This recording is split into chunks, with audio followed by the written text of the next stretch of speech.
This is Inside the Wolf's Den, an entrepreneurial journey with Shawn and Joni Wolfswinkel. Welcome back to Inside the Wolf's Den with your hosts, Shawn and Joni Wolfswinkel. Today we have a special guest with us, Valerie Almanzar. How are you, Val? I'm great. Thank you. Super excited to be here. Well, we are super excited to have you on the show today. So just a quick bio on Valerie. So Valerie Almanzar is a native New Mexican and a seasoned real estate professional with a dual MBA in marketing and operations management from the University of New Mexico. She began her real estate career in 2006 and quickly became a top agent at RE/MAX despite market downturns. Recognized as one of New Mexico's Business First 40 Under 40 and REALTOR Magazine 30 Under 30, Valerie has earned several prestigious certifications, including in luxury real estate.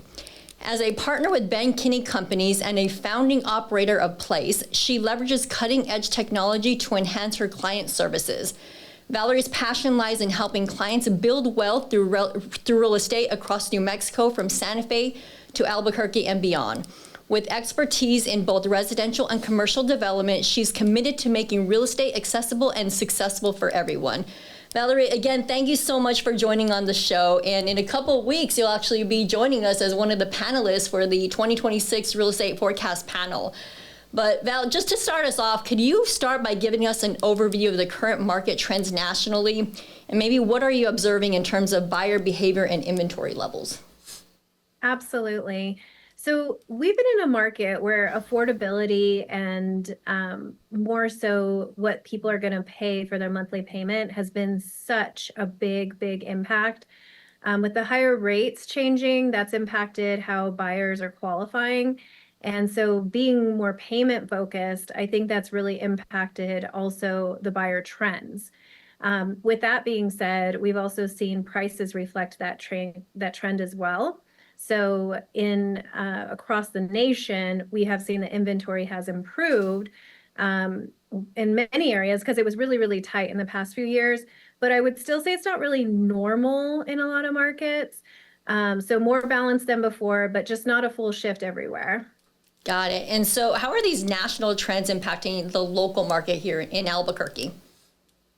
Well, we tend to feel those national trends, but we feel them a little bit slower, I would say, than other states. So we can typically look at our surrounding neighbors and see what's happening there. And then 6-8 months later, we're going to start feeling it.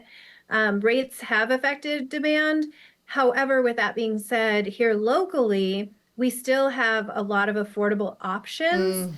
The interesting thing about that, though, is that those affordable options, they go quickly.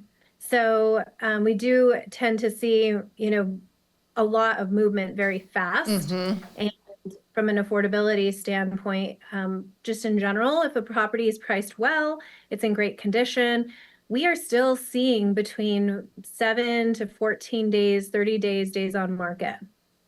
Wow. What do you, are builders shifting to, have you seen in your market, like builders shifting to maybe like a smaller home or smaller lots to create like more affordability, or are they still building like the same product they have for many years? I think that it's a combination of both. So, for example, the average price has gone up in the last few years, especially with new construction. So to offset that, not so much necessarily what the builders are building, but what we are seeing is incentives where the builders are offering interest rate buy downs, which is definitely getting that buyer into the homes that they may not have been able to get into if they didn't do that rate buy down. So all in all, there was a couple of projects that have really taken off and continue to grow from the builder standpoint, which is we have a community where it's a Del Webb community. And so from that standpoint, interestingly enough, the style of homes changed. And at the same point, the prices are still, I would say, pretty strong. The trends are also in Albuquerque specifically. We are seeing movement in some neighborhoods, and you just go a few streets over and it's completely different. Yeah. We've seen that a lot here as well. But I was just curious, just what's happening in Albuquerque, and we built for several years, and it became hard to be a builder in these climates, but it definitely the rate buy down and offering those type of programs really help, still sell houses. But I'm going to take it a total different direction. I wanted to know, like, because I feel like a lot of our listeners, I'm going to maybe throw you for a loop, but a lot of our listeners are wanting to get into the real estate space. A lot of them are looking to get their license. I still think that's like a hot topic where a lot of people want to be in real estate in some facet, either as an investor or as an agent. What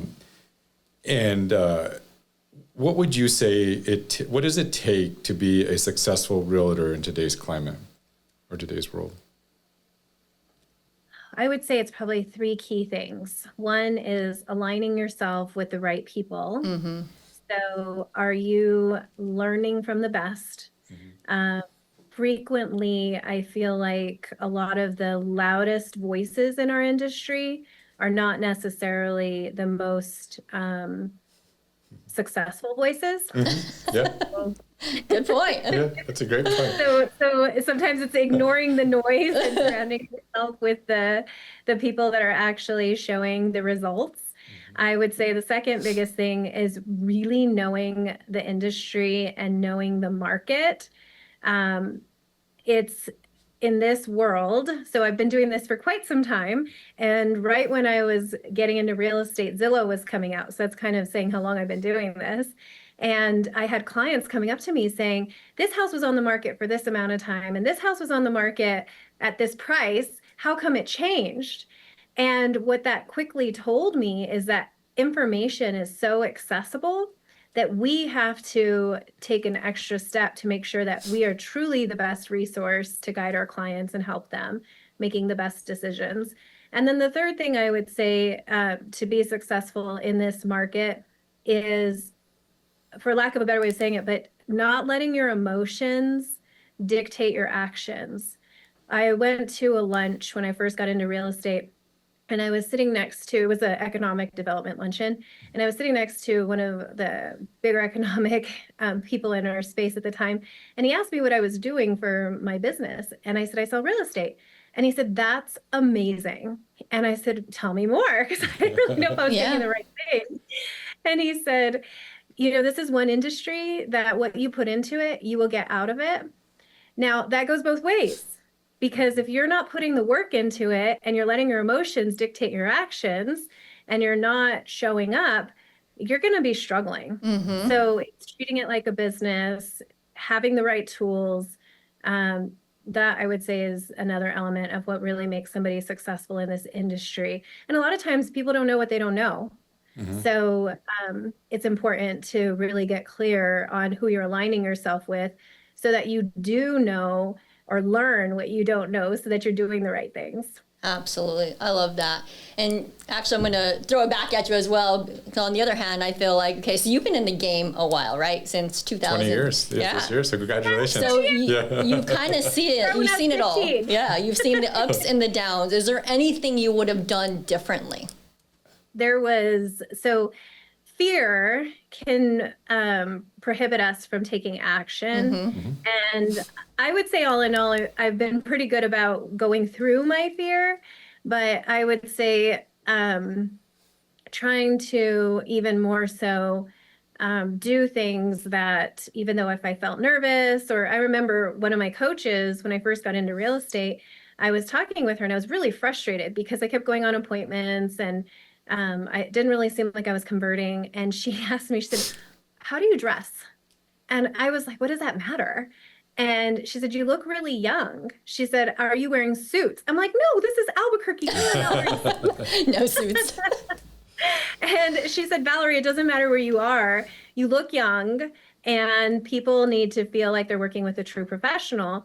So I would say, going back, things I'd do differently, if anything, I would just say to push through the fear even more and not like hold myself back in thinking, well, I don't know if I could do that because of whatever.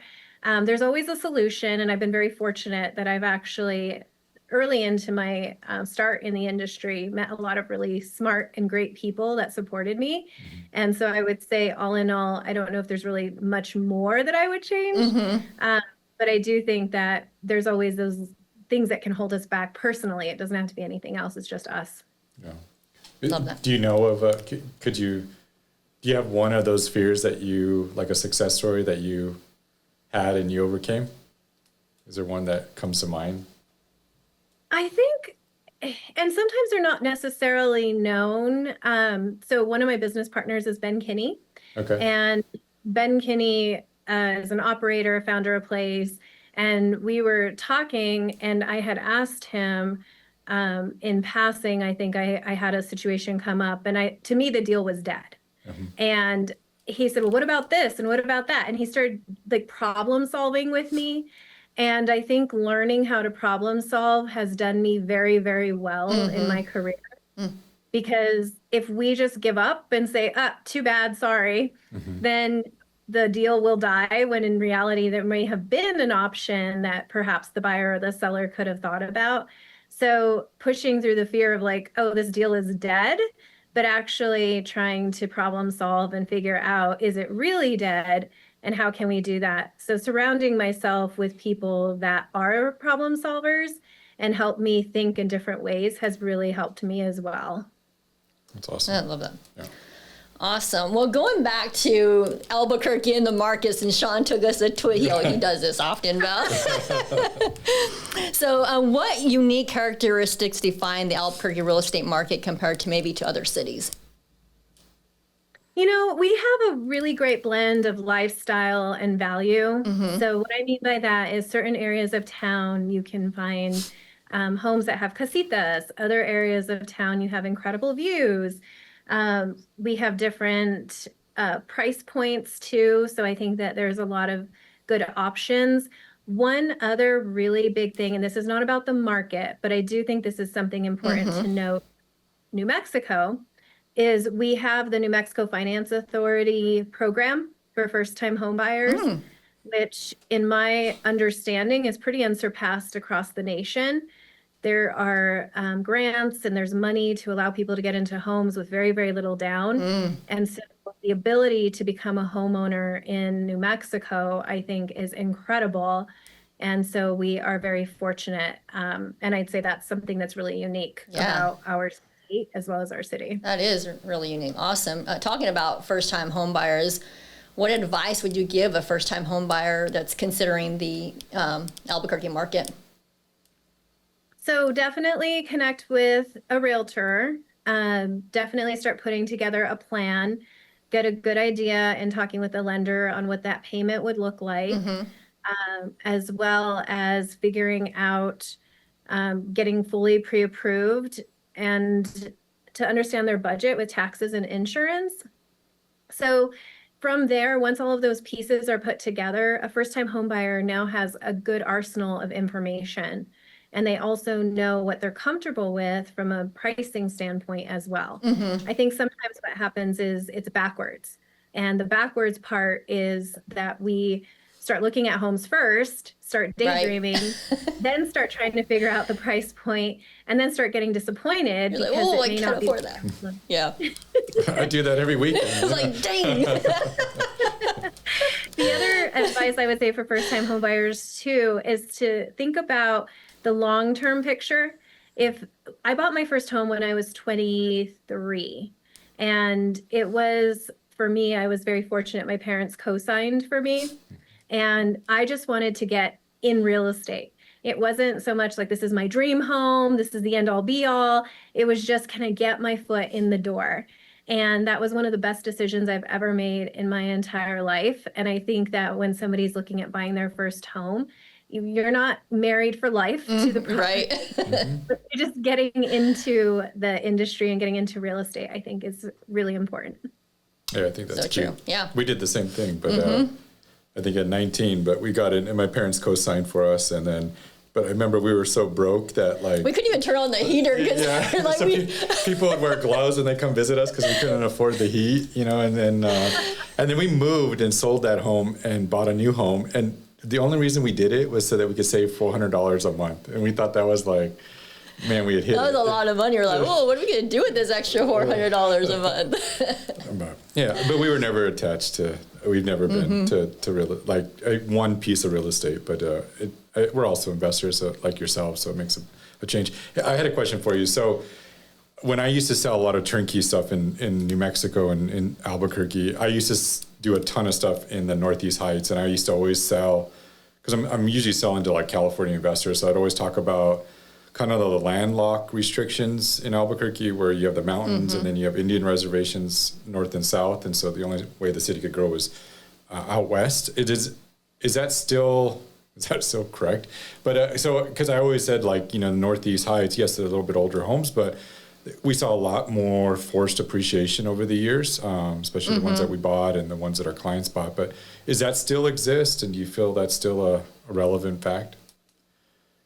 Yes, and another factor that I would also throw in there with the Northeast Heights is that it is developed. And what I mean by that is we know where the infrastructures are, the businesses, and a lot of interesting analysis that they did on the west side was that people were moving to where the newer construction was, or Rio Rancho. And everybody was going, but why is the traffic so bad?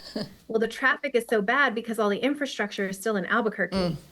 So I think by default, that's also done a forced appreciation too, because if people want to live close to where they work frequently, it's going to be in the Northeast Heights.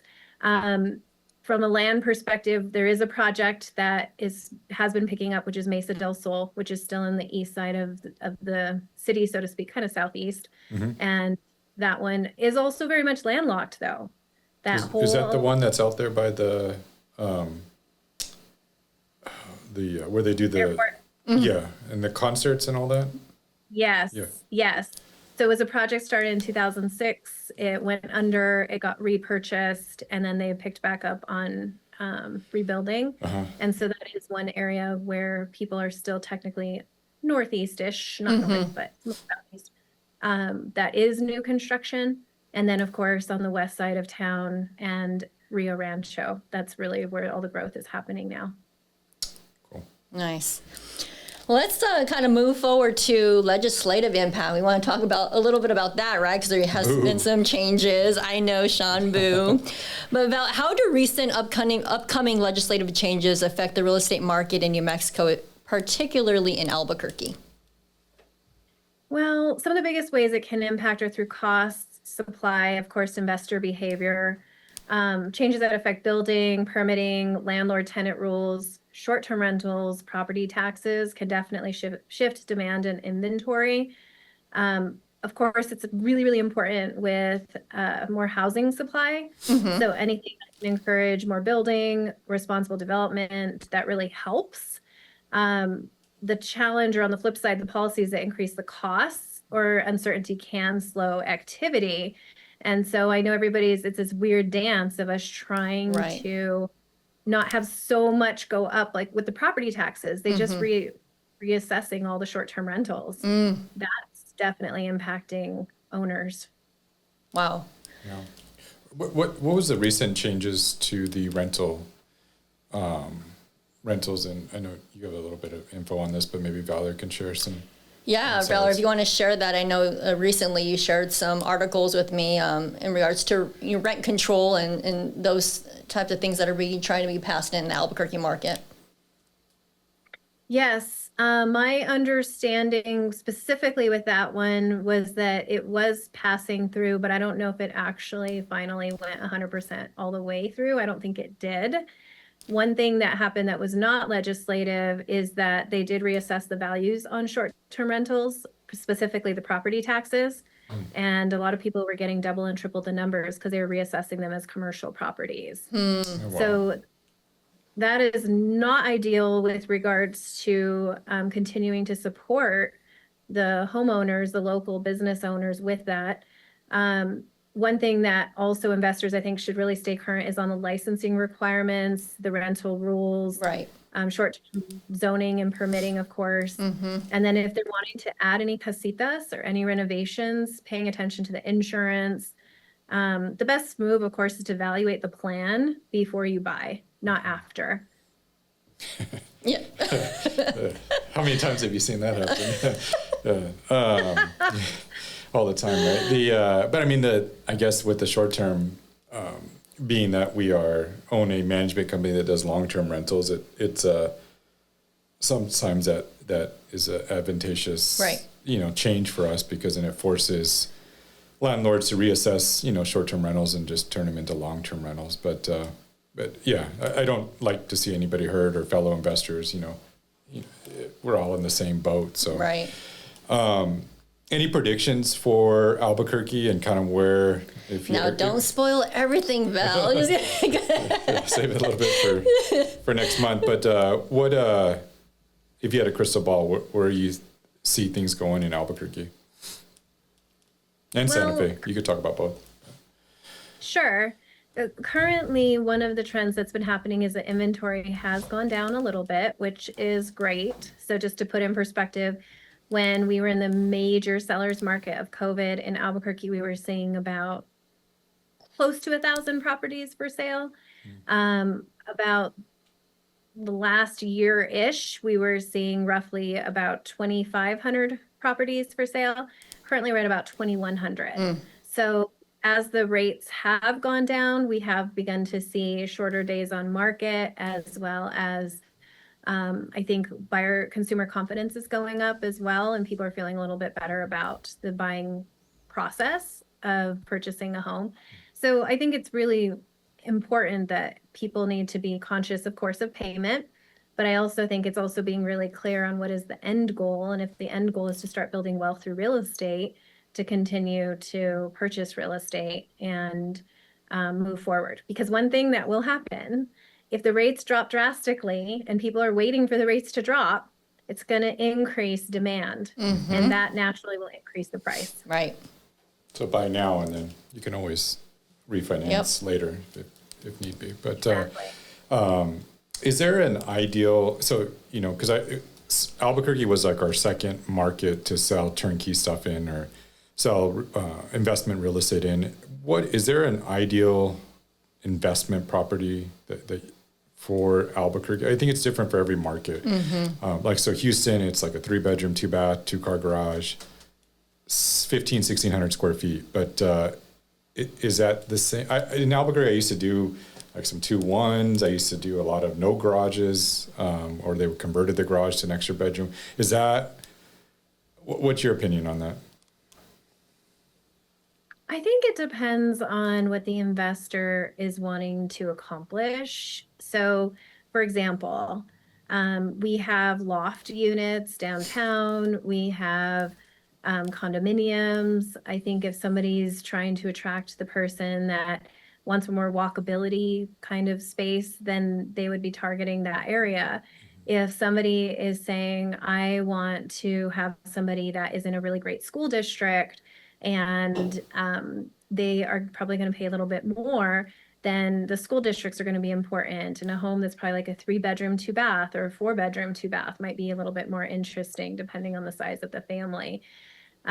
Considering the price sensitivity in general of our market, the other piece could be as well just the price point.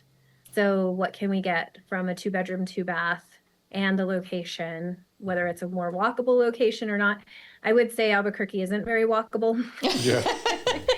But Santa Fe, on the other hand, can be. So then that goes into that investor piece of, where in Santa Fe and what price point they're wanting to be at as well. But I think it truly just depends on the investor, what their long-term goal is, and then what they are looking for. Of course, again, the lower the price, the smaller the house, probably easier to rent, just in general. Yeah. That's a good perspective. Yeah, absolutely. So Val, as we start to wrap up here, what piece of advice would you give real estate professionals as they navigate the coming changes in the market? One, I would say treat it like a business, treat it like a job, show up in the morning. When I first got into real estate, I didn't know any different. And so I would walk in sometimes at 10, sometimes at 11. So it wasn't until I started, paying lots of money with really smart people that were telling me to treat it like a business. Know your market, and don't let your emotions dictate your reactions or the way you're going to run your business. I think that goes with any business, though. We have to know our numbers. We have to show up even if we don't feel like it.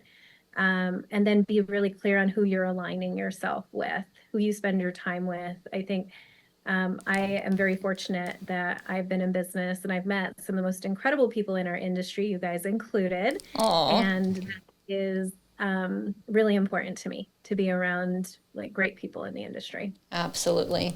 Over the last couple of years, Val, I've kind of seen the content that you've been putting out on social media, which is fantastic, by the way.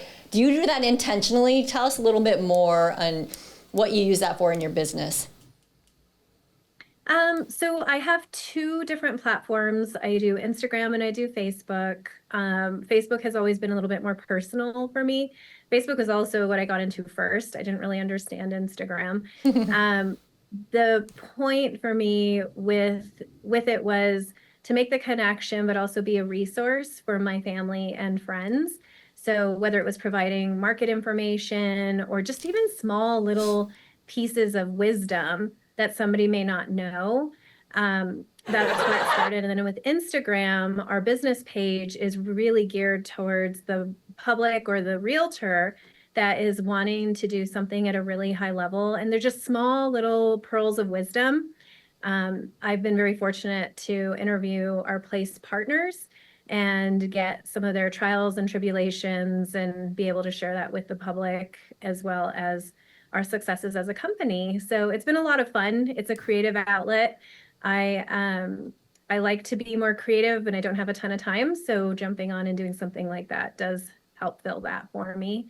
And just being able to look at giving back. I think it's important to be a positive influence as well in the industry. I used to work for a company that sold press release distribution. And one of the things was, if it bleeds, it reads. And Love that. I want it to be the opposite. Like, I don't want it to be about the drama and the Right. scary things. And so if I can provide a little bit more on the other side, that's my goal. Nice. Love it. Well, keep doing it because you're doing fantastic at it. And I look at it as you being the local expert in your community. So good job on that. Can you talk about place and what type of brokerage, what makes you guys unique and different? And, Yeah. So Place is not a brokerage. We Okay. actually partnered up with agents all across the country with different brokerages. okay. We have the #1 Real team, the #1 EXP team, and the #1 Keller Williams team, part of our company. Okay. And what it is, it's a tech company, and we are providing 2 different forms of technology. One is training. So somebody that's brand new in the industry, they can come and learn from us what the top 1% in the country is doing. And I will say we're the Navy SEALs. So not everybody's going to stick to it because it's a lot. It's intense. We also partner up with agents that perhaps have hit a glass ceiling. So maybe they're selling the same number of properties that they've been selling year over year, or they're selling more properties, but they're not making more money. So we do a good business deep dive into that and see what we can provide to help offset that. And then back to the #1 teams in the country that are from the different brokerages. We partner up with them to help them with achieving bigger goals, whether it's breaking into other markets, leveraging things out, making more money, net take home. As business owners, you guys know the big number looks great, but when you sit down and look at all the other numbers, it has to make sense too. So we also offer health insurance to our agents. Nice. So we're filling all the gaps, basically. Yeah. That's Perhaps. awesome. And we also are in the works of doing stock options and things of that nature too. So creating wealth for our agents and helping them really design and live a life that is in alignment with what they want, doing it at a really high level. Yeah, that's awesome. Yeah. I didn't know all Yeah, about place. very Thank cool. you. Yeah. So how can our listeners get a hold of you and learn more about place, and but also follow you on social media and all that you're doing. Yes. So on Instagram, it is Val_Almanzar. And my personal cell phone, you can text me or call me, 505-681-6261. I would say those are probably the two easiest, quickest ways to reach me. I'm not going to do my email because I get bombarded and I would rather keep it more personal. Perfect. Love it. We'll put that all in the show notes so that people can reach out and touch base with you and get a hold of you. Well, Val, it's been awesome to have you on this show today. I am looking forward to having you as one of the panelists in a couple weeks in Albuquerque. So sharing your expertise and knowledge with the folks down there. So again, thank you for coming on here today. I'm super excited to have our listeners listen to this episode. Thank you. Honored to be here and look forward to seeing you guys in person. Sounds great. See ya, everyone. You've been listening to Inside the Wolf's Den, an entrepreneurial journey with Shawn and Joni Wolfswinkel. Tons of entrepreneurial podcasts are out there. Talking. But Joni and Shawn are living it every single day. Their portfolio now includes many franchises and medium-sized businesses. We talk about the trials and motivators of successfully running a business. Join us again soon for another podcast. But until then, reach out on the website at InsideTheWolfsDen.com, on Facebook at Inside the Wolf's Den, on Instagram at Inside the Wolf Den. We'll see you again soon. This is Inside the Wolf's Den. We'll see you next time.